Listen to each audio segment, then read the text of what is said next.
viram, olha só o que a gente tem aqui do nosso lado. De primeiro colocado, né, Ju? Classe 2 de 1.000 quilômetros de Brasília. No ano seguinte ele não apareceu. Você aposentou o cara, Ju? Para mim não vai passar, né? 240 cavalos, ele é pesado, mas é muito bom de curva. Até essa esquerda, dei uma saída, comprei um lotezão. Em 2003 nós corrimos com a Avigás e 2004 com... São provavelmente para os dutos de freio, né? Que trabalhou com Emerson. As histórias de bastidor da Fórmula 1, que era meu circuito. Andou de kart com o Senna. Mas à medida que vai amanhecendo o dia, você vai vendo carro quebrado, carro batido.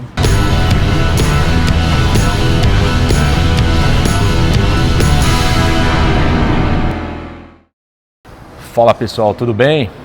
Tô de novo aqui com o Ju, meu amigo, grande amigo Alvino Pereira Júnior, conhecido como Ju aqui no Gearhead Club.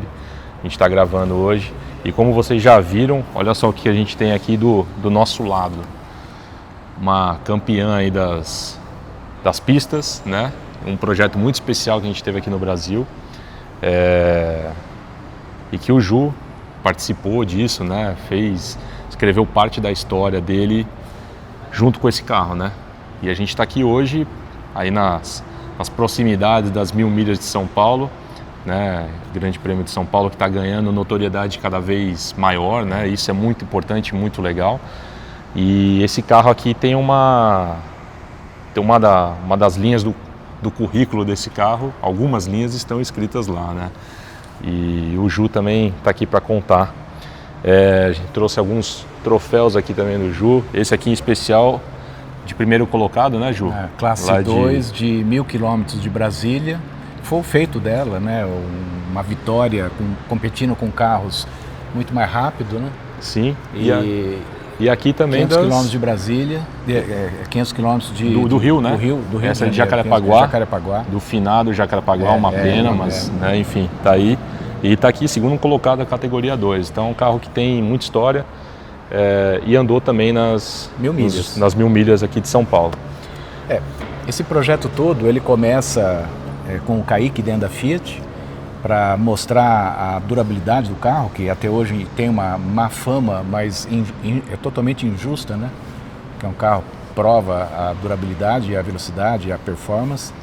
E com o Douglas Mendonça, com o Ricardo Dilser, que também tinha bastante experiência nessa área, eram jornalistas especializados e trabalhavam nessa área, tinha muito contato com a Fiat e com o Kaique.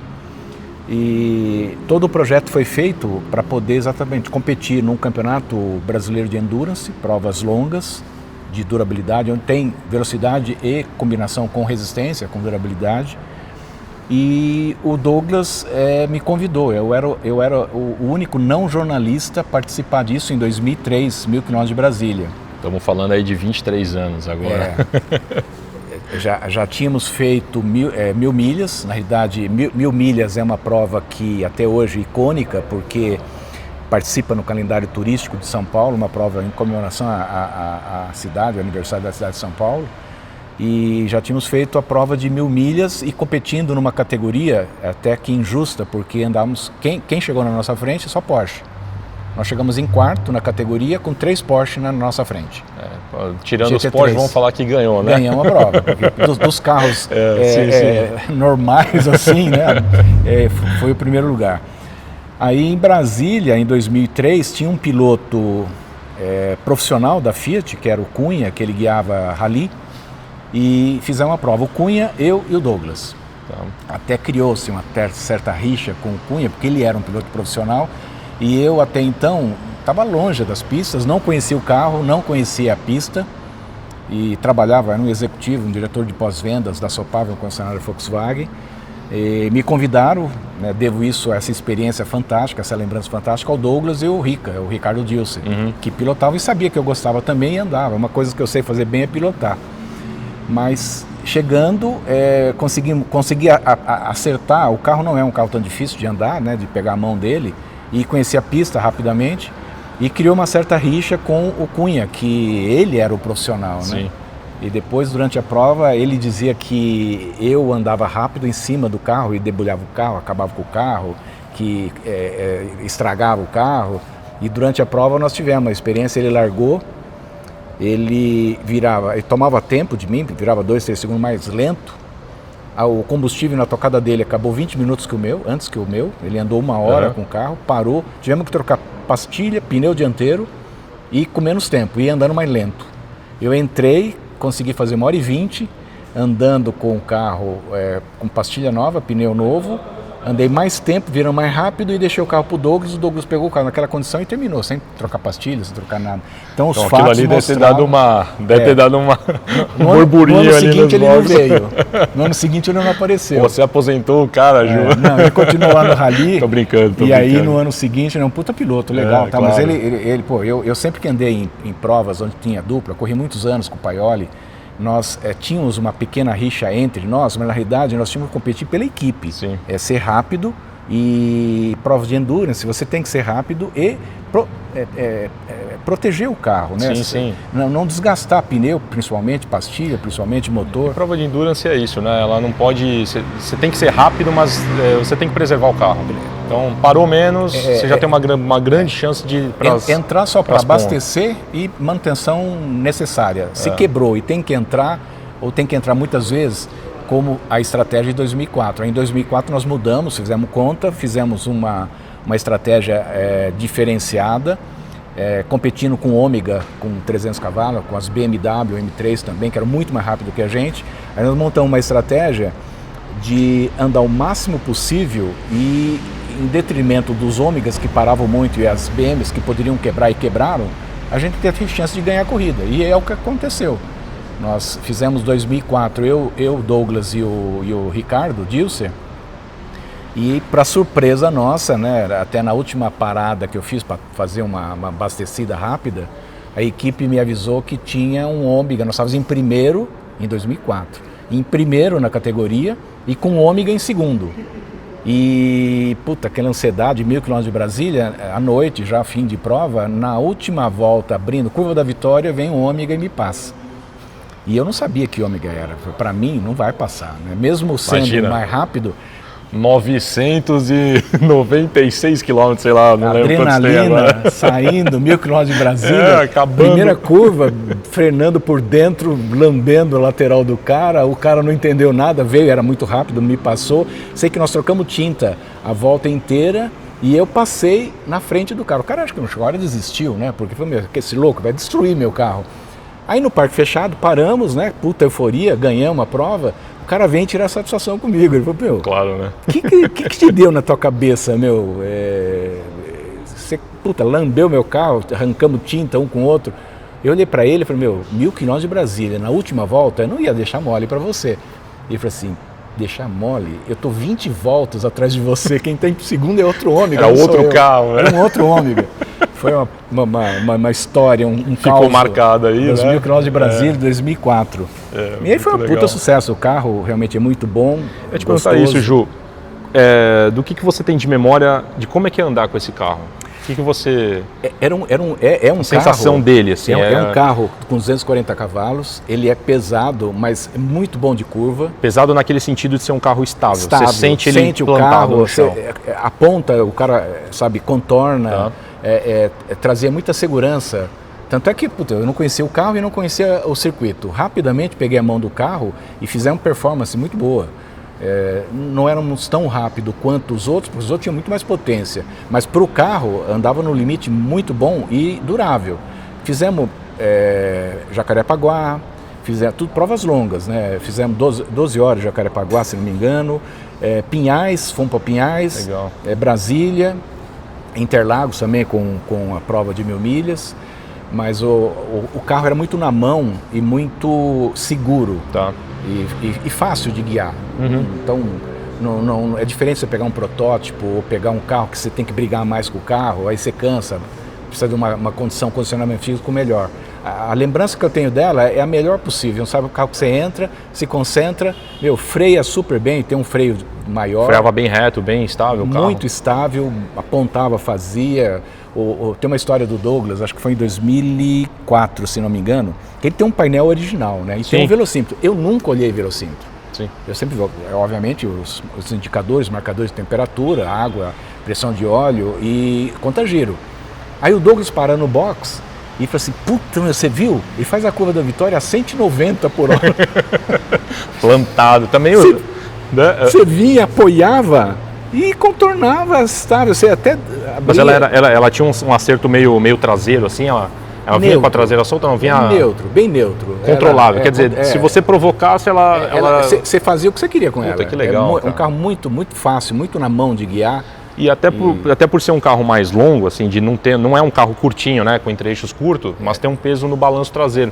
Então deve ser aquela... perua também, eu acho que a perua, a questão torcional, a estrutura... dá uma rigidez, né? Bem rígida, a parte de aerodinâmica. Sei que é um projeto muito feliz e icônico, porque nunca tinha tido uma perua E acho que nunca teve, né, no Brasil. Nunca tivemos. A gente conhece a famosa Volvo 850, né, Volvo. Que correu lá no BTCC. Não lembro se andou WTCC, mas enfim, no turismo inglês é clássico aquele carro, né? E eu acho muito bonito particularmente.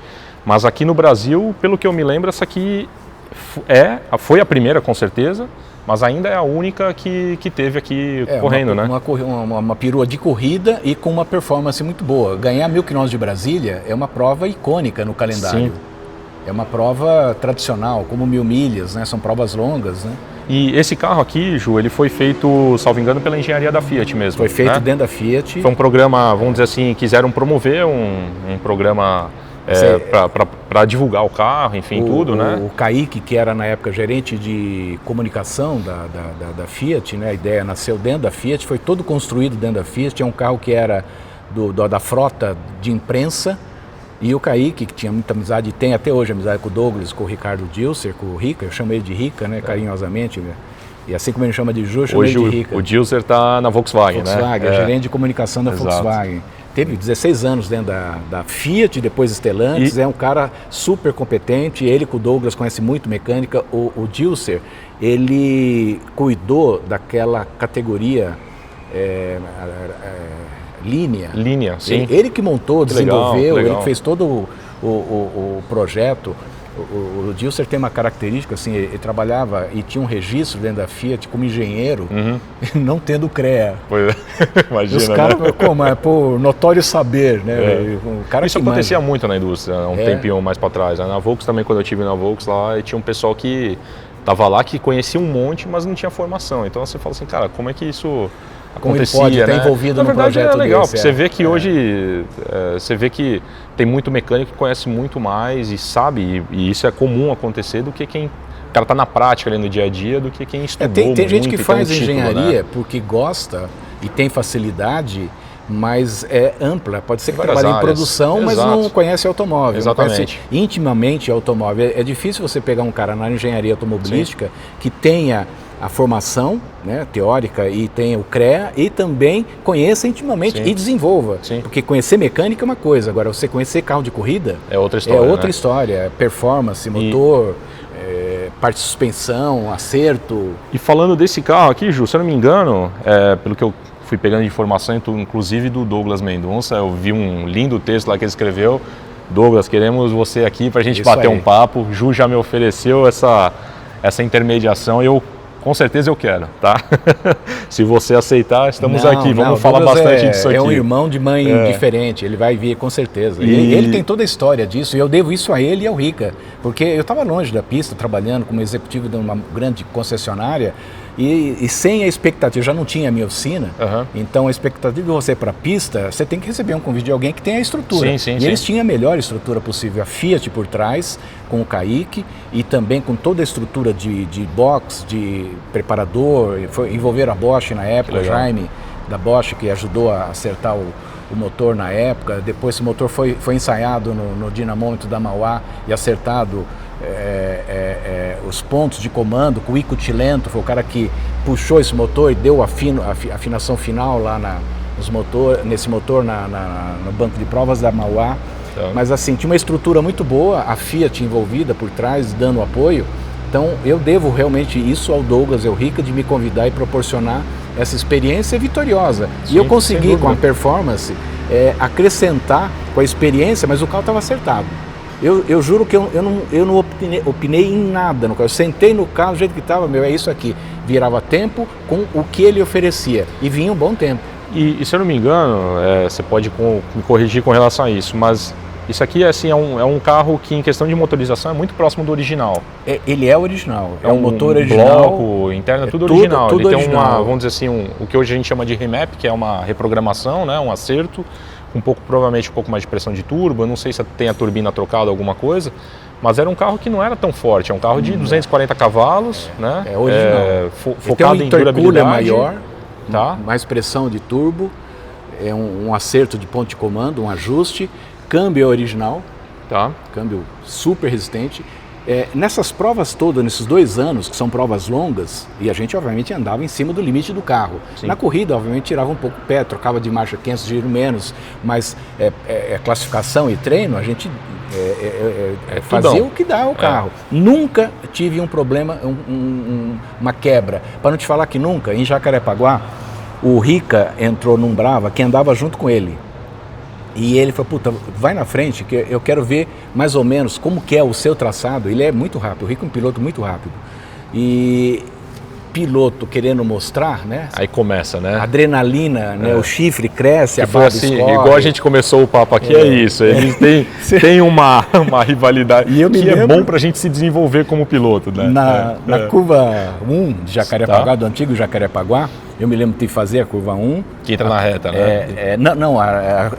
Na curva, depois da reta do box, tinha uma reta do box, isso. A curva 1 à direita e tinha um S à esquerda. Nesse S à esquerda, puta, deu uma saída, eu comprei um lotezão e ele arrancou o Trambulador? O tubo da turbina da Westgate. Ah, tá. E entrou em emergência. Mas eu comprei um lote e a grama, aquilo, acabou arrancando. Mas não que ele tenha quebrado, eu provoquei, eu saí da pista. Sim. Eu errei a frenagem, querendo abusar, passar do limite do que era, para mostrar para o Rico que estava atrás. O mangote, ele arrancou fora. Mas assim, em prova, em corrida ou em treino normal, dentro da pista, nunca aconteceu absolutamente nada. Um carro extremamente confiável e rápido. Que legal. Isso é um carro muito legal. Se eu não me engano, ele usa freio de Alfa Romeo, 166. Isso. Acho que é pinça de Alfa, um disco maior. Não é essa roda, era uma roda 18. Aqui ele está colocado, vamos dizer assim, esse carro está em restauração, né? Essa é a grande questão. Então, deixa eu até trazer vocês para cá. Vamos dar uma olhadinha nos carros aqui de perto. Nesse carro aqui de perto, ó. Vamos lá. Ele tem uma frente única. Tem uma bolha, né? Uma bolha para facilitar, né? De fibra, para facilitar o acesso à manutenção. Ele está sem a bolha, mas ele tem tinha umas rodas 18 com pneu slick. Dentro somente o básico, né? Que está sem o banco concha, com cinto. Ele usava a roda 18, o pneu slick, aquele bem largão, era um Pirelli, se não me engano, Pirelli, né? É um Pirelli, eu não lembro a medida dele, mas o aro era 265 de largura, largão, um tipo. sapatão robusto. O painel pelo que eu vi lá na história que o Douglas, inclusive eu deixo o convite para vocês aí, está no site lá da Auto Entusiasta, é um texto do Douglas Mendonça. É de comemoração dos 20 anos da vitória da Maréia nos 1000 km de Brasília. Ele fez uma matéria lá em comemoração aos 20 anos. E lá ele conta que esse painel foi mantido, mas que a ideia era de tirar e no final nunca tiraram, né? E é isso, exatamente, tinha esquecido disso. Sempre corremos dessa forma, com esse painel. Painelzão aí, o dash montado. Olha que legal, cara. Aqui dentro do carro. Só tem um volantinho Sparco, muito bom. As pedaleirinhas ali. Essa solução aqui, isso aqui eu sempre acho genial, quer dizer, a ideia era colocar o câmbio mais próximo do volante. Só que você mantém o trambulador original, só que você põe uma base, né? Isso é uma solução muito usada. E funciona bem. Provas longas, você tem o trambulador bem próximo do volante, fica fácil para você cambiar e bem... E nada melhor do que manter o sistema original que já foi desenvolvido durável, e testado, né? É durável. Enfim, olha aqui para vocês. Extintorzão com a linha, né, de incêndio, se é regulamento precisa, posicionamento da bateria, a gaiola com a fixação aqui para o cinto, um banco concha. Em 2003 nós corrimos com a Avigás e 2004 com um Podium da Petrobras. Foi feito um ajuste para poder trabalhar um pouco rico, que com a gasolina, eu não lembro... Ele estava ajustado para a Avigás e acabou trocando o combustível. Tá. Aí afinaram, o Douglas em contato com alguém em Brasília conseguiu fazer essa afinação. Legal. E ficou super, sabe, sonda lambda bem segura, com bastante durabilidade e um carro rápido. Nós andamos em 2004 com a Podium, não mais com a Avigás. Tá. Olha aí que legal o carro, gente, pra vocês verem. Aqui tá com o símbolo da Abarth aqui no teto. Tínhamos na época patrocínio da Garrett. Eu lembro da lateral toda pintada. Isso é a Garrett que patrocinava. Clássico, né? Então, vamos dar uma volta aqui no carro pra gente mostrar como ela tá hoje. Hoje ela tá esperando aí o seu tempo de restauro, né? Se Deus quiser, rapidamente ela vai estar com a configuração que ela nasceu e voltar para a pista. Sim. A ideia é voltar com ela para a pista. Seria fantástico voltar, né? Colocar o carro para andar de novo. E merecido, né, Ju? Merecido, olha aí. Aqui a captação provavelmente para os dutos de freio, né? Aqui, é isso aí. Ó, olha que bacana isso aqui. O intercooler aqui, é um intercooler maior. Eu não me lembro, se não, de uma van deles, uma van diesel que era deles. Tá. Tem aqui a especificação, mas sei que não é a original dele. Aumentou o tamanho do intercooler. Olha aí que legal. Intercooler alemãozão aí, ó. Olha só que bacana, cara. Isso é muito legal de ver por aqui. Ver que o carro ainda existe, né? O carro tá aí na ativa, assim, né? Tá vivo, né? Ele respira por aparelhos, mas ainda tá vivo. Não, ele tá sendo, não diria uma UTI, né? Mas ele tá sendo restaurado, né? Sim, sim. A parte de funilaria foi feita também. Vou virar aqui, pessoal. Vou colocar aqui para eu terminar meu papo com o Ju. Aliás, por sinal, o Ju tem o cara que cuida aqui do seu carro aqui no Gearhead Club. Tem uma entrevista muito legal, foi meu primeiro podcast que eu gravei com o Ju. Pô, legal, eu fico muito honrado de que tenha sido ele, porque a gente descobriu que tem um grande amigo em comum, que das pistas também, o Thomas Budweg. E a gente bateu um papo aqui muito legal. O Ju tem uma história maneira demais, assim, dentro do meio automotivo, com oficina. Trabalhou com Emerson, Fittipaldi. Fizemos 3 anos de WEC, produzimos 3 anos, 2012, 13 e 14, e depois eu fiquei com ele numa fase difícil dele, mas tenho amizade com ele há muitos anos. E o Emerson é assim, ele quer te cativar, ele sabe que eu gosto de coisas e causos, né? Uhum. Então quando ele queria me cativar, ele trazia as histórias de bastidor da Fórmula 1. Aí é maravilhoso, né? Muitas. Saía com ele ali no Pacaembu, e ele me falava assim, aqui era meu circuito, aquelas ruazinhas atrás da Paulista ali, aqui nós descemos acelerando, aqui nós fazemos nossos rachas. Olha, né? Tá vendo? É assim que nasce. Na rua. É assim que nasce. Não tem jeito. Né? E tem um papo muito legal, o Ju já andou de kart com o Senna, teve esse grande privilégio, tive né? No cartódromo da fazenda do Senna. E eu conheci o Senna antes da inauguração do cartódromo, um momento icônico também, assim, uma lembrança. Aquela noite eu não dormi, tem um amigo comum, que o Zezinho Dirani, que era muito amigo dele, do Beco, e ele me chamou para andar, para trazer, o Ayrton estava meio down naquela época. Sim. Ele já era campeão mundial e não tinha ganho em Interlagos. E ele estava ganhando Interlagos quando o Nakajima tira ele da prova, e quem ganha a prova é o Prost. Ele estava, liderando. Ele ficou meio down, aí o Zezinho falou, vamos montar uma prova para ir de kart com marcha lá na fazenda dele, antes da inauguração. E 7 horas da manhã nós estávamos lá, e o Senna chegou e passamos o dia junto, né? Foi uma época muito... Mas ele não dirigiu o Voyage do Ju, infelizmente. Né? O Zezinho falava isso. Não, na época era um Passat ainda. Passat, não tinha nem andado de Voyage. O Zezinho falou assim, Beco, você tem que andar com o Voyage dele em Interlagos.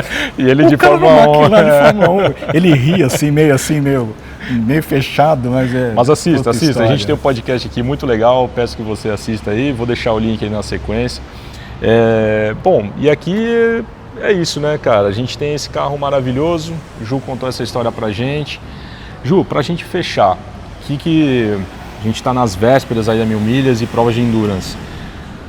Você como mecânico, chefe de oficina, dono de oficina, uma ampla experiência em gestão de frota, piloto acima de tudo, para ter sucesso numa 1000 milhas, numa prova de endurance, você que foi ganhador aí de algumas provas, o que é a recomendação? Qual que é o segredo? Assim, se você fosse hoje correr, o que você tocaria?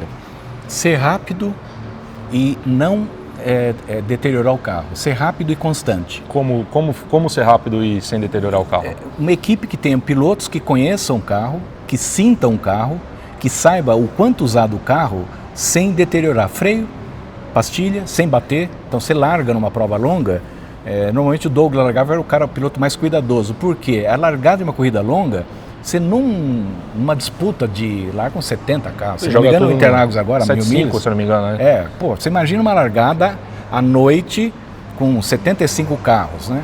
Pode ser até que garoe, chuva. Então, assim, você preservar o carro sendo rápido, é uma corrida, não adianta você andar devagarinho que você vai chegar, mas sabe que lugar. O segredo está em ser o mais rápido possível, protegendo todo o conjunto mecânico, pastilha de freio, trocas de marcha, motor. Na época, quando eu ganhei a primeira 1000 milhas com o Passatinho, lá em 83, nós estabelecemos, com o Thomas, o nosso chefe de equipe, tira 1000 giros de motor. Então a gente trocava de marcha 7.000 giros, vamos trocar de marcha 6. Mas o pé sempre no fundo. Pé no fundo, mas chegava na 1, por exemplo, eu no Paulista de marcas, eu fazia a 1 e a 2 de pé embaixo. Era o único na categoria que fazia. A 7.000 giros com R$195 era uma puta de uma experiência fantástica. Na corrida, eu frenava nos 100 metros. Entendi. Uma frenadinha leve, contornava, você perdia 2 segundos, 3 segundos, mas você ganhava em constância e durabilidade. Corrida longa, endurance, rapidez e resistência, durabilidade. O segredo é ser rápido sem desgastar o carro. E precisa ter pilotos que tenham a mesma performance. Não adianta ser o cara sempre rápido pra caramba, e o cara consome combustível, consome o carro, consome pneu, né? Essa que é o segredo.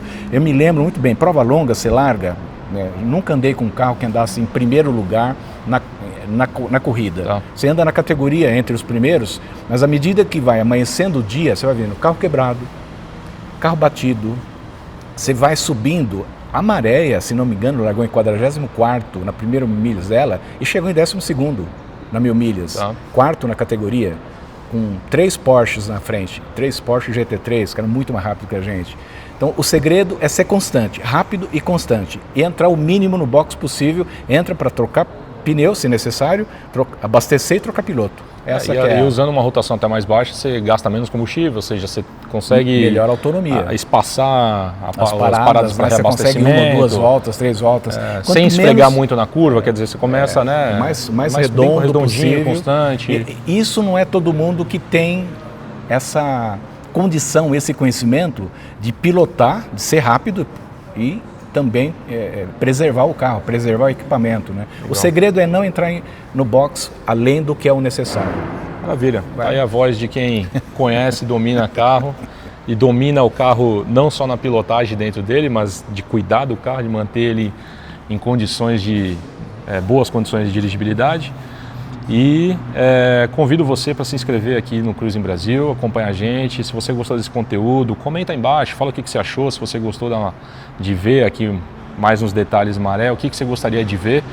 E se inscreve aí, cara, porque a gente vai trazer o Douglas aqui. Maravilha. Bater um papo com ele, vai ser muito legal. Ele tem Douglas uma história linda dentro de tudo isso, eu devo muito isso a ele. E o Douglas tem histórias da Maré fantásticas e de outras coisas também. O Douglas, ele hoje está com deficiência visual, mas ele tem uma característica de visualizar e sentir uma coisa que os olhos não enxergam. Ele pilotou Interlagos sem enxergar, isso está na internet, e com Manzini do lado dando referência. Ele fez um 0 a 234, quase 240, com um Mustang da Black Shadow, se não me engano, a Ford por trás disso, com o Edu Bernasconi também, que ajudou a intermediar tudo isso, numa pista de arrancada, que o Edu fazia umas provas de arrancada aqui no Guarujá. Então o Douglas tem muita história, muito causo e muito conhecimento nessa área. Precisamos trazer ele para poder detalhar mais o que é a Maré, o que foi toda essa trajetória. E eu devo tudo isso a ele.